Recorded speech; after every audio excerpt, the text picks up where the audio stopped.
Welcome to Dr. Lottie's Science with Soul. I'm Dr. Lottie and the host of this podcast. Today is the second podcast and interview with Ingrid Honkala. And it's in a sense, it's a continuation from the first interview. So if you haven't listened to the first one, definitely go back and find that one and listen to that one as well. And so for those of you who haven't heard her first interview yet, let me just briefly introduce her to you again.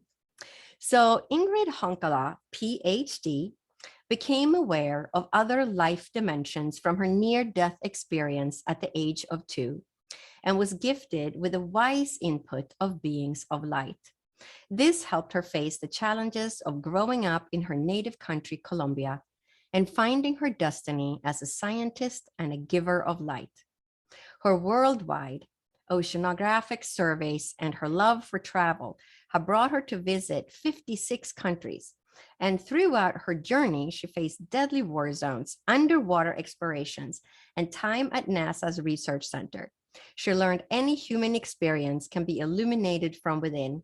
And in her autobiography, A Brightly Guided Life, How a Scientist Learned to Hear Her Inner Wisdom, Ingrid details her amazing journey with the beings of light. So welcome back, Ingrid. Thank you so much for having me here, Dr. Lottie. It's just such an honor. So in the last interview, you told the story of your near-death experience when you were just a toddler. But then later in life, you had another near-death experience. So that's why I'm calling this part 2. So we started when you were young and now you're older, but you had another near-death experience. So can you tell us about the second near-death experience? Yes. By then I was around 24 years old and I was living in an island in the Caribbean. And I used to go around just driving motorbikes and stuff like that. And I got this new motorbike and I was so excited about it, but I was a little nervous because it was a bigger size one. So I didn't really feel confident with it. And I had this friend and he said to me, bring me to this neighborhood in the mountains. And I'm like, oh, I'm not sure I want to drive in the mountains. And he's like, oh, don't be silly. Let's go. And you know, that's the part when we don't listen to our inner guidance that say, don't do this. Because I just felt that sense of don't do it. But I'm like, oh, I have to prove to my friend that I can do it. Then I got on the bike and he was sitting at the back and we just went on. And when I was coming up like a very steep hill, the bike asked me for the change in gear.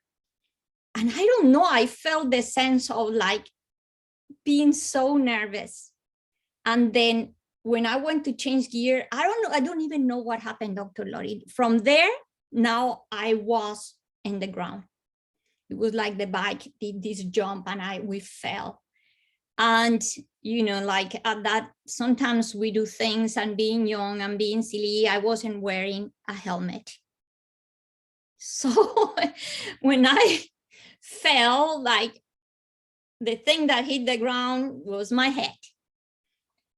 And but you know, incredibly, Dr. Lottie, it was just this thing that even before my body touched the ground, it was the sense like, I don't know how this happened because at that moment I didn't have like continuity of time or a space or nothing. I just knew that something happened with the bike and now I was in the middle of the road standing up.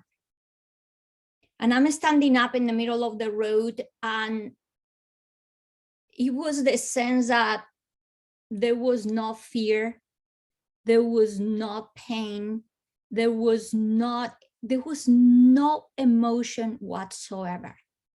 It was just the sense of, or maybe I could say that there was one emotion there. There's the sense of like, this feels so good. It was again like, and it just brings me back when I had my first near-death experience and I went back from the trauma of drowning to that state of like, oh, this is so good. Again, it was that sense of like, There's no place to go. There's nothing to do. There was no pain. There was not any sense of nervousness or anticipation of nothing. It was just that what calls my attention when I remember this, there was none of that. There was just the sense of everything is all right. And that's what I call this sense of feeling good. This everything is just all right. And then I'm standing there and I am seeing light. And I'm just, and you know, what I love about these experiences is now I have in my hand the possibility to help people when they come to me with the question, what happened with my loved ones when they die in a very bad accident? The people always have this sense of, did they suffer a lot? Was it painful? And in my own recount, what happened that day, there was no pain. Like I said to you, even before, when the moment the bike jumped, I was already in that state of like, this is so good. But what happened next is like, I'm just doing so good, and someone stopped. It was in the it was late at night, so it was very dark. But I was, like I said, I was there, not even contemplating that it was at night, that it was dark, nothing. And someone stopped and saw the accident and picked us up. And this was the moment when things changed, because I was seeing light, Dr. Lori. I'm there and I'm surrounded by light. And the moment I am picked up, I realized that there's a person picking me up, but I cannot see this person. And then it's when I it's just kind of like the sense now, I don't know how to explain it. I guess as I tell you the story, it will come out, but it's like when I touch my face, I realize I cannot see. I cannot see. So I had lost my vision. And just imagine the scariest thing in life, realize that you're blind. I could say that this was one of the scariest things that I have during my life, realizing I cannot see. And then I was taken to the hospital, and it took about, I would say, almost an hour for my sight to start seeing again. And it just came back, just like if I was seeing little bit of vision. And then at some point between all these, a doctor came to the room, and I was with my friend, the friend that was with me in the bike. He was sitting at the back. And when this happened, is like, because he was sitting at the back, he jumped out of the bike and nothing happened to him. He was pretty tall, very long legs. And it's like he jumped. So he was okay. And when the doctor come to the room and he said, like, I asked about my vision, what happened? And he's like, I think that he said, you lost the vision the moment you hit the ground with your head. It was a very traumatic accident. And I said, it's when I said, I don't think so. I don't think that I lost my vision when I hit the ground, doctor, because I saw light. And the place was completely full with light. So how could I have lost my vision if I was seeing light? And I said, I was standing in the middle of the road. Then my friend stopped and said, like, no, Ingrid, it's not possible that you saw light. First, because the road was completely dark. There was no even any light illuminating the road. The place was very dark. Like I said, it was at night. And second, you never stood up. So, but different from my first near death, where I have the absolute awareness that I saw my body, that I left my body, all this stuff.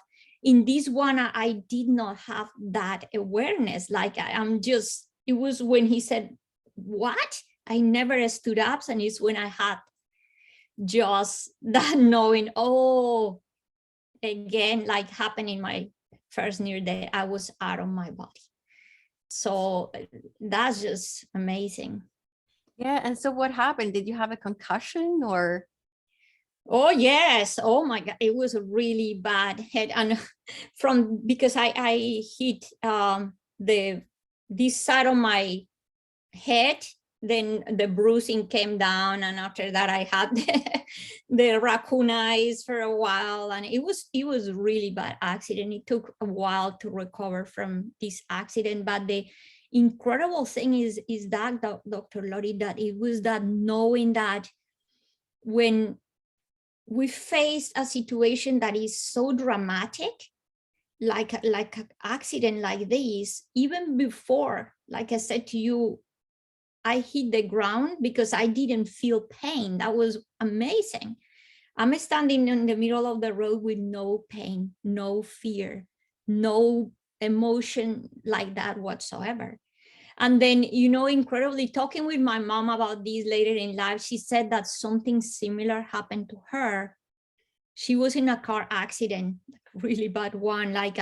She was just crossing between, it was like crossroads, just passing, and a car didn't stop and hit her in the middle, and her car rolled like 5 times. And she was saying to me that all the time when the car was rolling, she was looking from outside. So she said that and she was like, oh, pretty much like, wow, like, again, like she told me the same thing, no emotion, no fear, it was just like she was an observer of what was happening. And then again, that confirmed again to me, the invalidated, and many other cases I have here, that at that moment, if you're out of the situation, you're not feeling any pain, no fear, nothing like that. Well, it sounds comforting knowing that, most of us know people that have died in a car accident, or, we worry about that they suffered. But it's interesting that, you just said you just hit the ground and then that was it. You were already in another state. And your mom too, she just immediately left the body. Yes. So I love to be able to, when these experiences happen, to be able to share this knowledge, because like you say, it brings people peace, and like, okay, my loved one didn't go through a lot of suffering, unless the person doesn't lose consciousness and stuff like that. But if it's a moment where the accident just kills the person, then that is the experience I had. So when you had the second near-death experience, was there any feelings or knowings, wow, I'm outside my body again, just like when I was a toddler? Did that ever occur to you during that time, or it was just like a new experience? It was new. Because in reality, until my friend at the hospital didn't say you never stood in the middle of the road, I thought that had actually happened. And the other beautiful thing is that just I had that clarity. Wow, I saw the light with the eyes of my heart, because I was physically blind. So that was the other thing. How that was incredible, Dr. Lori, because how I can see light, how I could have seen all these, because you know how people say, yeah, the brain is operating this and that, but at that moment I was blind, and I was blind for, like I said, almost 1 hour or 1 hour and something, until I recovered. And to recover fully the vision, it was a couple of days. But it was like this thing that seeing was that I'm seeing with the eyes of my soul. I call it the eyes of the heart, because I felt again that sense. This is the other feeling I had, just like in my first near death. I'm ready. Like I said, everything is all right, and I was like ready to go. I was ready to go back home. And I was again surrounded, and what I saw with clarity is like surrounded by the light and presence. So it was again the presence of the beings of light right there, So it's the knowing that we're not alone, and we're never, never alone, Dr. Lori. Do you feel that there was a reason why you had to have a second near-death experience? Yes, very much.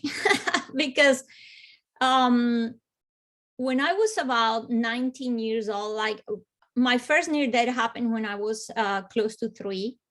And I had a very in-depth spiritual life until I was 19. And at that moment, it was that sense of I wanted to fit in.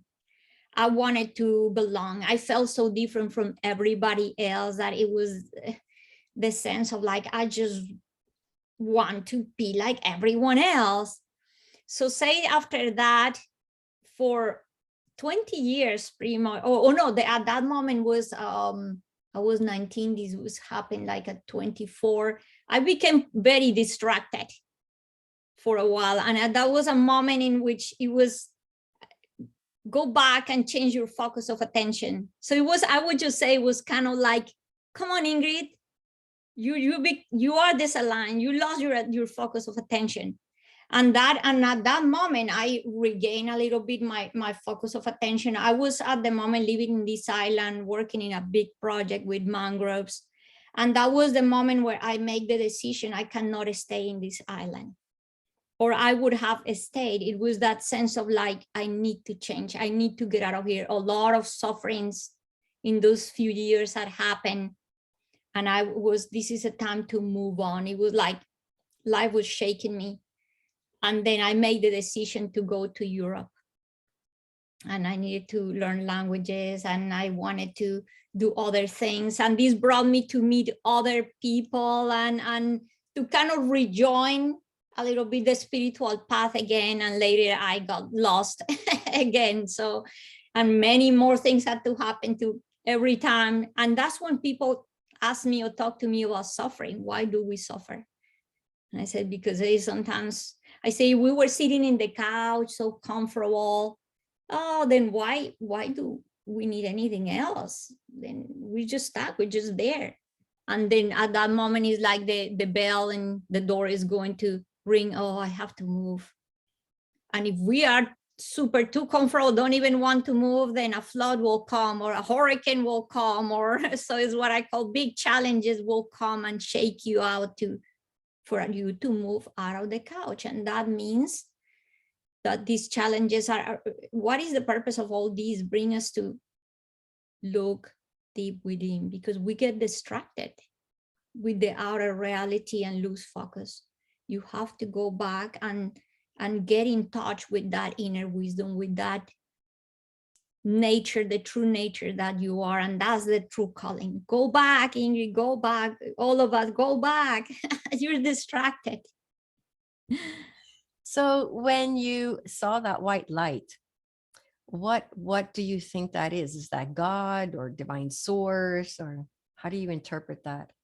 Oh gosh, I sometimes using the word God is it's been so tainted by the idea that God is something outside of ourselves, that sometimes even for me to use the word God, I like to give a little bit clarity. What God for me is the light of consciousness, is the light of awareness, is the totality, is life itself.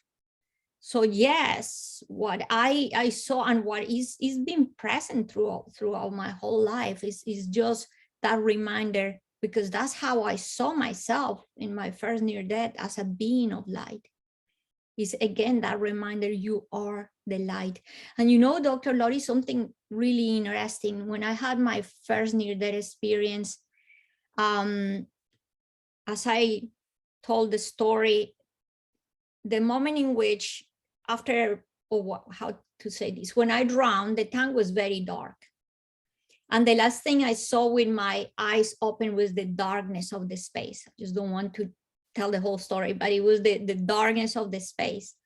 And the first thing I saw was a light that came from below. And later in life, I asked the beings of light, I said, what was that light? And I just thought that because I saw that light, that was something outside of myself? And the answer was, that is your own light. What you saw was your own light. So that was incredible, because it was like, oh, wow. That was the beginning of saying, I am this light. So and that's all of us are that light. And it was just that encounter and that, it's just at the moment where you're just connected with what we call God, with what we call source, ultimate reality, light of consciousness. I don't know, however we want to call it, but and how you know you're there, because it's pretty much is indescribable. But if we give any words, is the state of just bliss. You don't need anything, nothing, Dr. Lottie. It's just like you're completely full. It's like just that.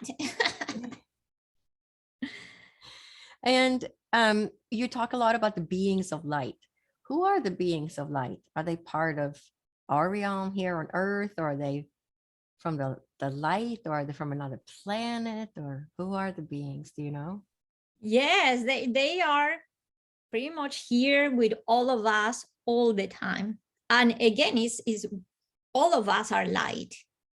All of us are light. So the moment we leave behind this physicality, that's, I'm going to tell you something really cool. When I was about, I don't know, maybe 14, 15, I don't know, you remember a movie called Cocoon with extraterrestrial, and it was like there was these eggs. Oh, it was a pretty cool, many people remember this, but in this movie, there was these aliens.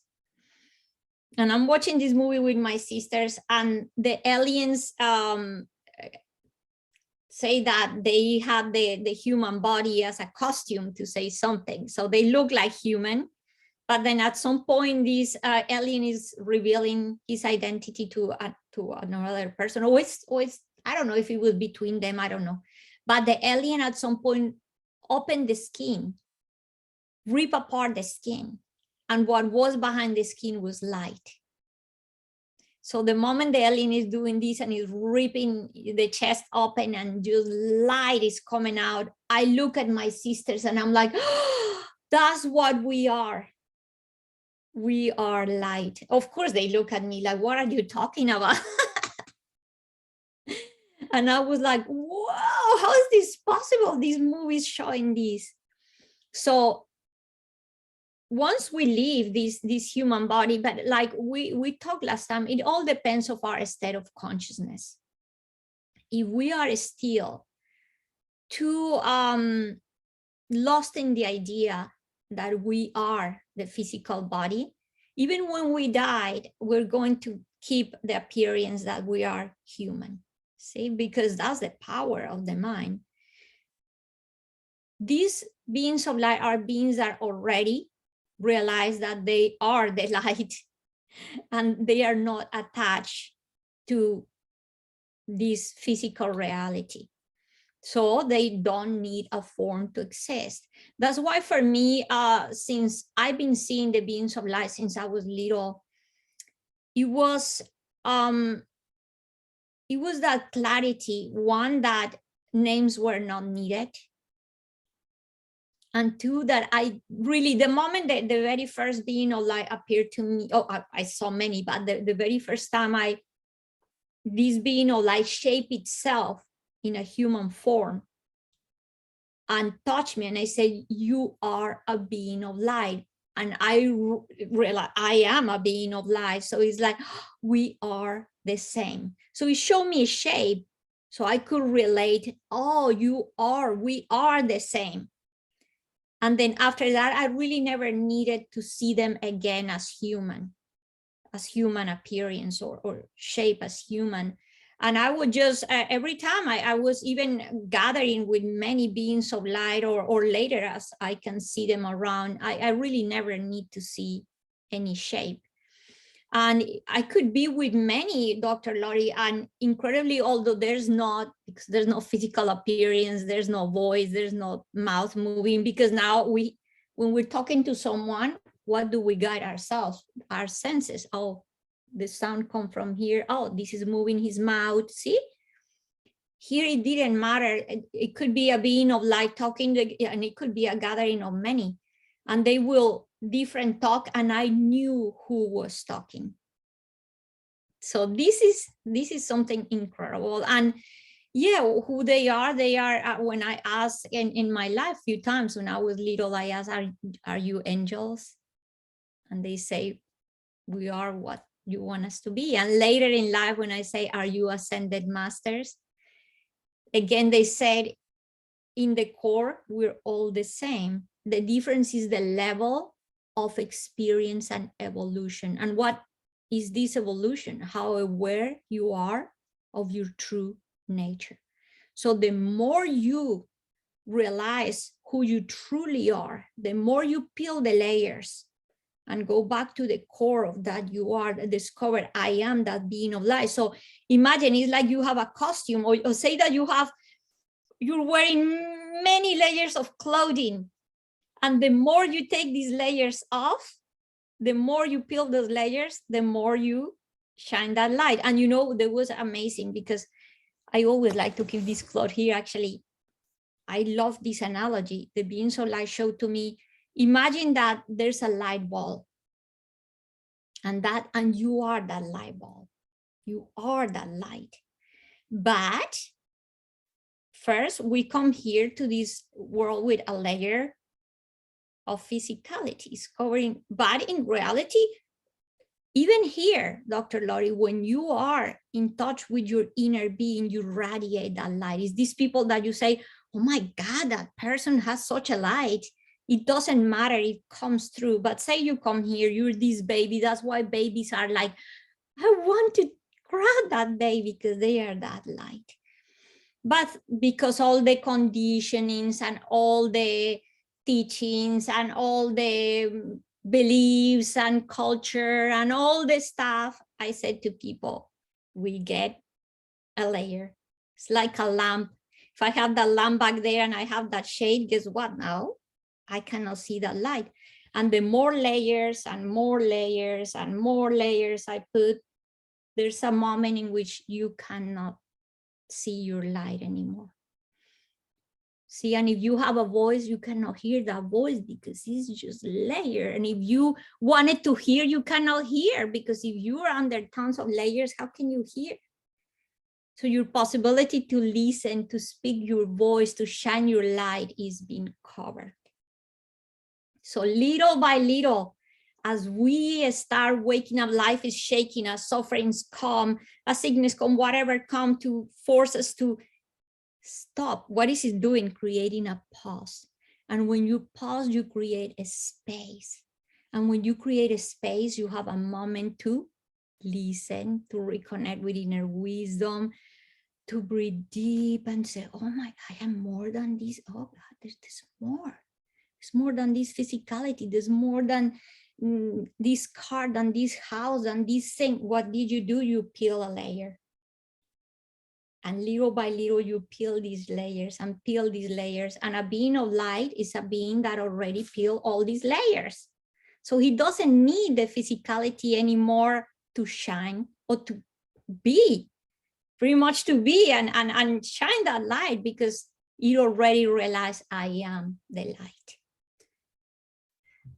And what do these light beings look like to you? Like just shiny light, just beautiful shiny light, and I can see them everywhere. But there's been times, Dr. Lori, in which they also appear as people, or depending on the circumstances, there's moments in which just it's needed that they show here, not just for my own eyes, but for the eyes of others. So I'm going to give you a couple of examples. There was a moment, these stories are incredible. When I was about, I would just say 13 years old, my youngest no, my younger sister and I, there was like we will go to this place to rent movies, before you could go get your big cassettes. And we went to this place and we were going to actually return some movies. And in the way there, so this is the different ways in these things could happen. When we were coming back, a car stopped. And there was a guy in the car and he says to us, your dad told me to pick you up. And at that moment, so it's been my experience with the beings of light, I heard clearly the voice that said, run, like loud and clear. And I said to my sister, she was going to get into that car, we would have disappeared. And then being, stolen, who knows. And then at that moment, I grabbed her hand and I said, run. So that was one way in which this could happen. The other way, again, with that sister, we in our school, when at that time, let me think, we were about kind of similar age, probably I was 12, she was 11. And we were, the school was very close to the house of some family. Two aunts live in this house, and my mom could not go to pick us up that day at school. And she said, from the school, go directly to your aunt's house. Do not stop. I will go pick you up there. Of course, we were going to listen. In the way between the school and their house, there was a park. So we're like, oh, let's just play in the park for a few minutes. What could happen? And then there was like the monkey bars and stuff. And with my sister, we went to play in the park when a group of like 5 guys came, and they were like teenage boys, but still, I mean, they were putting the eyes on us, and they were like kind of coming close to us. And at that moment, a guard, it was in the park. We didn't even realize from where this guy came from, nothing. He just suddenly just came, and he's like, oh, he started to talk with us, and he's like, I am the guard of this park. And he had uniform, and he had a baton, and he showed us that he had an incredible, like the other thing is that he had a gun, which is later, I didn't even think about it at the moment, but later in life, I realized this is not possible because in Colombia, guns are only used by police and military. So that would not even be possible. So actually, it is clear that something was going to happen in the park, because otherwise it would not, this guard did not approach us. So he came and he said, I'm the guard in the park. And he was an older guy, and he started to talk with us, all that. So all this group of guys just kind of like, and he's like, go home now. Then we went to, okay, we listened, we went to the aunt house, and once there we said, oh, we stopped 1 minute in the park, and we met the guard in the park. And he was a very nice guy, older guy, and he showed us his gun, and he was wearing his uniform. And my aunt said, there's not a guard in the park. There has never been a guard in the park. So, and I have many recounts like that, Dr. Lottie, of things that I had the awareness that, and people don't realize it, but many times in life, these situations may happen, and we would think, oh, I met this really nice person or whatever. And if it wasn't because we asked our aunt, we would have thought this guy was really the guard. We would never doubt it, nothing to think about it. But because we talked to her, is that we realized, oh, so who was this guy? Who do you think it was? Oh, definitely later in life, when I asked directly to the beings of life, because I didn't I didn't know what to think at the moment. Later they said, oh, yeah, that was the beings of light. They have the possibility of, and when people ask me in the other realm, to call it like that, because in reality, everything is here and now, but let's call it like that in terms of the physical realm or the spiritual realm. There's many beings that are with us. It could be our family members that already passed, they become our guides, or there could be beings that we have been working with for many lives or long time, or more advanced beings. Say that it's like when you go to school, through times you will meet many teachers. And as you advance in a school, you will meet teachers that are more advanced in their knowledge and in their experience and in everything like that. So the same thing here.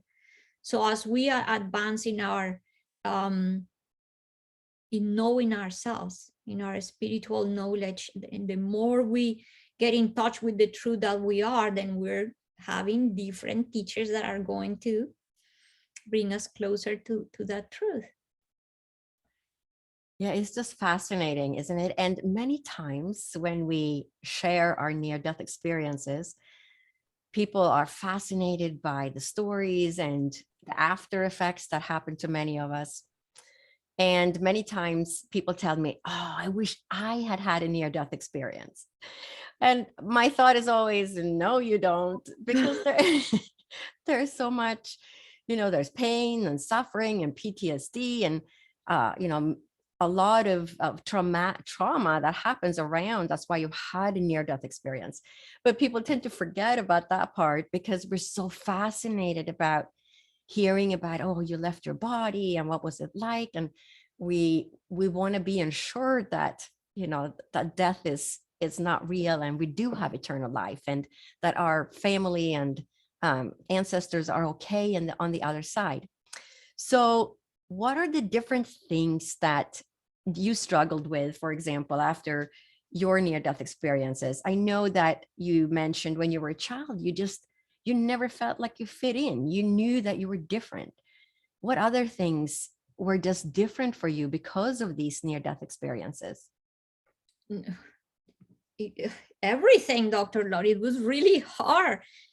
Imagine starting from there, not fitting in, realizing like I'm not like anyone else, and not having also people around you understanding you. I just felt I'm complete alien, like I did not fit. And this is the other thing. Integrating these experiences take a lot of years, a lot of work, a lot of time. And even nowadays that I thought, oh, I have advanced a lot in rediscovering myself, in knowing myself, in reconnecting with the truth that I am. And I think a year and a half ago, my mom passed. And it was one of the, oh gosh, like saddest things. I was in so much grief when she passed. And it's when I had this really incredible experience. I was in experiencing this grief. And then this is another way in which the beings of light can come. There's many ways. And I had a vision. And in this vision, I saw this beautiful being of light. Like I said to you, usually they don't present to me in human form, just as shiny light. But this one was in human form. And he was so handsome that it was pretty much like, wow, like, who is this guy? And he just said to me, you want to go have fun? You want to go dance, have fun? And I just look at him and I said, no, I can't. And he says, why not? And at that moment, it's when I had that realization, Dr. Lori, that I said, I can't because I am grieving. And it's when my grieving, I realized I wasn't just grieving the passing of my mom. And it's like when this being showed me like a live review. And I was able to see I was grieving since my near-death experience. Because when I had this near-death experience, I didn't want to come back. And it brought so much grief into my life. That is when I realized that I suffered for many years with what is called existential depression. So this is not easy. I suffer from depression. I was grieving. I had this sadness within me and feeling that I didn't fit, that I was different, the trauma of drowning. This is another part, now the physical part. It gets there in the system. And even up to today, I have not been able to be free from the sense of the water being frigid cold. So even at the physical level, when I feel like the impact of cold, it produces pain. Like, and I have to tell my mind, my body, this pain is not real. So that was, the trauma was so intense. So I said to people, I think it's better to have a process and go slow. That little by little, we just, I said, why do you need a near death when you can learn from the people that already had one, and then what happened to them, and how you get there. And I said, these people will bring a lot of that wisdom. And I would just say, to get there, you start calming your mind. That's why for millennia, all the wise beings, call it masters, gurus, teachers, have talked about calming the mind, about meditation, about mindfulness, about being a mindful being. Watch what you do, watch the way you talk, be aware, use this incredible awareness to just, okay, watch yourself, become an observer of yourself, know thyself. And then use all that wisdom. This wisdom for millennia, and don't attempt to want to have a near death, because it's not that good. Like when you get like a cold ice bucket of water thrown in your face, you don't want that. You don't want the, just go slow, and just by meditating, by calming the mind, by creating that pause, by creating a space, little by little, you will be able to peel those layers and use your voice, being able to listen, being able to see all this, shine your light. And that's the way. Just go with the process. It might take a little longer, but doesn't require all this trauma. Good advice. Yeah, people can get to the enlightened state without having a near-death experience. And many times people ask me, do I have to have a near-death experience to become a medium? And I say, absolutely not. Most mediums have not had a near-death experience. And so again, that is all attainable for us. We just have to, like you said, tune into ourselves and that inner light. So we're coming to a close, but before we end, I want you to tell the listeners about your book, A Brightly Guided Life: How a Scientist Learned to Hear Her Inner Wisdom. Just briefly touch upon what the book is about and where they can find it. Yeah, so the book is about how these near-death experiences happen, and the wisdom that they brought to my life. But that's just a little video of the book. After that is like, again, the after effects, and how I was able to, through time, integrate, and how many sufferings came into my life, also to be able to understand and be able to work with all these and put myself together. And how, yeah, like I was mentioning, feeling different and feeling like an alien brought just a lot of pain and suffering. And yeah, the book shows how I went through this period of being very connected with spirituality, then a period where I cut with all these and suffering came, but it was the suffering needed to learn about empathy and compassion and reconnection and all that. And it ends with going back to reconnect and being now at the place of service. So it's how we can use, what I love about the book is how, and people, this is what people love about the book and say, I feel connected with you through your book, is that every chapter has some teaching. So in every suffering I encounter, I found wisdom. the wisdom that brought me to wake up. And where can people find your book? In Amazon, they can go to Amazon. It's called A Brightly Guided Life. They can also go to my website, ingridhonkala.com. And in my website, there will be links that bring you to the book. That's excellent. And you're also on YouTube, on Facebook, Twitter, Instagram. So you can all go follow her in many different places. And I'll make sure to put the website in the link in the podcast notes as well. And if you could give the listeners one advice, what would it be? Oh gosh, I would just say learn to calm your mind. So I don't know if I have little time for one of my visions with the beings of light. One incredible vision was one day seeing a lake that was completely calm in this vision. And there was a being of light with a little pebble. And he was showing me tossing this in the water. And I'm like, oh, don't disturb the water. It looks so beautiful. And the being of light grabbed the pebble and tossed it in the water. And my expectation was that it's going to create a ripple. And the moment the being of light tossed it in the water, there was not a disturbance. There was not a ripple. And he says, this is where you have to be someday, where no matter the disturbance, where no matter the challenge, you can become.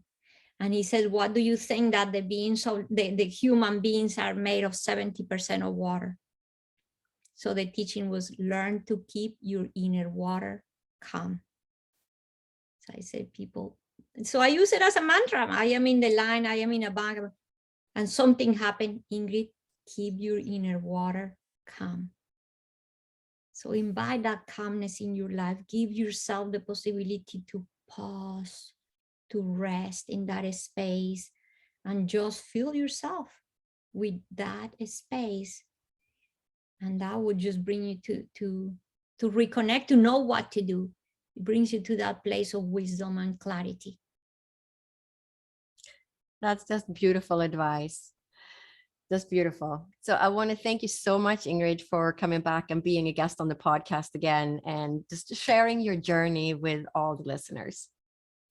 Thank you for having me here. It's such a pleasure and an honor to share.